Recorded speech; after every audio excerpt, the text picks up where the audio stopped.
ด่วนเขมรร้องขอให้คนไทยเปิดด่านอีกแล้วพี่น้องล่าสุดหลังจากที่ไทยปิดด่านก็ไม่มีอะไรทำไม่มีอะไรจะกิน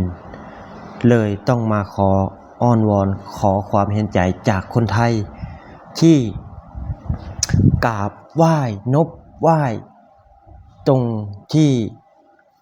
ตะเข็บชายแดนเนาะพี่น้องเนาะที่ว่าคนเปิดเขาเมืองเนาะอยู่ที่บ้านแหลมเนาะพี่น้องเนาะก็ว่าแม่นเนาะอำเภออยู่แถวสร้างแก้วเนาะพี่น้องเนาะนี่คือภาพที่ประชาชนเขมรร้องขอความเห็นใจอยากให้คนไทยเปิดด่านเพราะบ่อยู่ประเทศไทยมีงานทำอยู่ประเทศไทยมีงานทำมีเงินเดือนแพงแต่อยู่เขมรไม่มีเงินเดือนจะกินเงินเดือนค่าแรงก็ถูกนี่แหละครับผลกรรมที่เขาทำหลังจากที่เกิดเหตุที่ทะเลาะวกแวกกันที่สายแดนเนาะกับประเทศไทยก็หลั่งไหลกันกลับบ้านว่ามีงานทำมี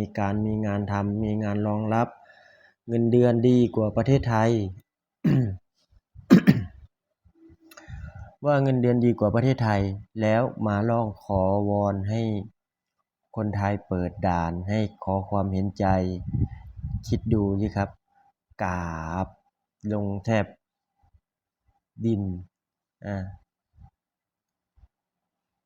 นี่คือคนเขมรอยากให้คนไทยเปิดด่านเพราะไม่มีรายได้ไม่มีที่จะกินต้องการเข้ามาทำงานที่ประเทศไทยเหมือนเดิมแต่คนไทยไม่ยอมเปิดด่านให้คนกัมพูชาหรือว่าคนเขมรเข้ามาเนาะบอกได้เลยนะว่ามีกินหรือไม่มีกินก็ไปต้องไปเอากับวุ้นเส้นเนาะพี่น้องเนาะหรือโฮมมาเน็ตเนาะคนมาเน็ตก็น่าจะแจกหรือว่าไปเอากับไอ้บอยก็ได้เนาะที่ว่าไอ้บอยบอกว่าพี่น้องประชาชนอยู่ดีกินดีไม่ได้ว่าลำบากนะงานการมีทำเงินเดือนมีเยอะกว่าประเทศไทยได้ค่าแรงดีกว่าประเทศไทยนะประเทศไทยได้ค่าแรงวันละ400 300 400 450 500อยู่ประเทศเขมรได้เงินเดือนเยอะกว่านะเขาบอกจ่าบอยบอกนะแล้วภาพนี้แหละครับคนที่มาร้องขอความเห็นใจจากคนไทยจากประเทศไทยผิดแล้วครับขอความกรุณาให้เปิดด่านเพราะว่าคนเขมรเริ่มสิบ่มีงานเฮ็ดบ่มีเงินกินข้าวเนาะเริ่มสิตุยกันหมดแล้วเนาะพี่น้องเนาะตกงานนี่แหละครับผลกรรมที่ทำกับประเทศไทยนะคุณเชื่อวุ้นเส้นว่ามีงานรองรับก็ไปทำเนี่ยมันก็ไปสมัครเป็นพนักงานที่สนามบินเตโชหรือก็ได้เนาะใช่ปะไปสมัครงานที่นู่นเขาเปิดใหม่ไม่ใช่หรอเขาต้องรับคนงานเนี่ยทำความสะอาดถูพื้นถูอะไรไปประมาณเนี้ยเนาะก็ได้เงินเดือนดีแล้วอยู่ที่กัมพูชาไม่ต้องมาประเทศไทยนะแล้วคนไทยเห็นภาพนี้ถ้าคนไทยนะเห็นภาพนี้นะบอกได้เลยนะว่าน่าสมเพชจริงๆคนเขมรเนี่ยจริงตอนทำเขาไม่คิดนะคิด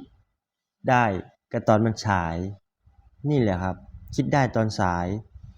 ตอนที่มันไม่มีอะไรจะกินแล้วนี่คือคนกัมพูชาหรือว่าคนเขมรเนาะหลายๆเหตุการณ์เนาะที่ว่าบางคนก็ว่ากลับไปก็บ่กลับมาแล้วไม่กลับมาแล้วประเทศไทยอยู่ที่บ้านมีงานทำแล้วมาประเทศไทยต้องเสียค่านู่นค่านี่ค่าห้อง ค่าน้ำค่าไฟค่ากินค่าอยู่ก็ต้องเสียค่าบัตรแรงงานก็ต้องเสียคุณจะอยู่สบาย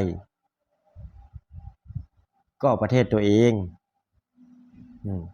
คนไทยเขาไม่ได้เรียกร้องว่าให้คุณอยู่ประเทศไทยนี่สะดวกสบายคุณอยากอยู่กินอยู่รู้อยู่สบายก็ต้องอยู่บ้านตัวเองไม่ต้องมาอยู่ประเทศไทยนะอยู่ไปเลยอยู่ประเทศตัวเองหมดเลยว่าค่าข้าวก็ไม่ต้องซื้อไงน้ำก็ไม่ต้องเสียค่าน้ำค่าค่าไฟอะไรไม่ต้องเสียนะข้าวก็มีกินห้องก็มีอยู่ไม่ต้องเสียอะไรสักอย่างได้เงินอย่างเดียวนับแต่เงินอย่างเดียวเลยนี่คุณก็ต้องอยู่ประเทศคุณถ้าคุณไม่อยากเสียอะไรเพราะคุณมาแบบนี้คุณก็ต้องเสียอยู่แล้วนี่แหละนะครับคนที่ไม่รู้จักบุญคุณสุดท้ายมาร้องขอความเห็นใจนะบุญคุณคือเขาให้ที่ชุบหัวนอนของพวกคุณนี่แหละพวกเรานี่แหละนี่แหละบุญคุณจากคนไทยนะจากประเทศไทยนะเดี๋ยวไปชมคลิปชมด้วยกันเลยนะครับทุกคนครับว่าจะเป็นยังไงนะจะร้องขอแล้วก็มีคลิปอีกคลิปหนึ่งนะสาวสิพลอยจะบอกว่ามันเป็นยังไงกันแน่กับพวกที่เขมรพวกกัมพูชานะไปชมด้วยกันเลยครับดอกบอลรถอยู่เนี่ยบ้านโรคองบ้านโรคองนี่อัดเป็นไอโรเต้อัดเป็นแซ่อัดเป็นกับกาเต้อัดเป็นเต้อัดเป็นแซ่อัดเป็นกับกาเต้มีแต่ละบอลเดินเต้เต้ต้องกำนัดมากำนัดทางเอาจำโรบ้านกำนัดปนหน้าเอาจำโรบ้านกำนัดปนหน้าต้องไปก้มกำได้คนมาแน่กำได้คนแตงต้องไปก้มช่วยเจ้าพ่อช่วยเจ้าพ่อแล้วก็เรียนแต่ตู้มวยในสร้างสำหรับเจ้าชีวิตเต้ส้มนักดำน้ำรถตุกลุ่มดับนักทั้งอ้อส้มช่วยอันตรากรมคอยบางโปโรบานลิ้นเนี่ยกำลังเป็นหน้าเอาเสียรูปห้องส้มนักดำน้ำช่วยทั้งออกเนี่ยช่วยทั้งออกเนี่ยบ้านจะฉบับเมาไอ้โกนเจ้าโรกำลังเป็นหน้าบ้านรัตนาบ้าง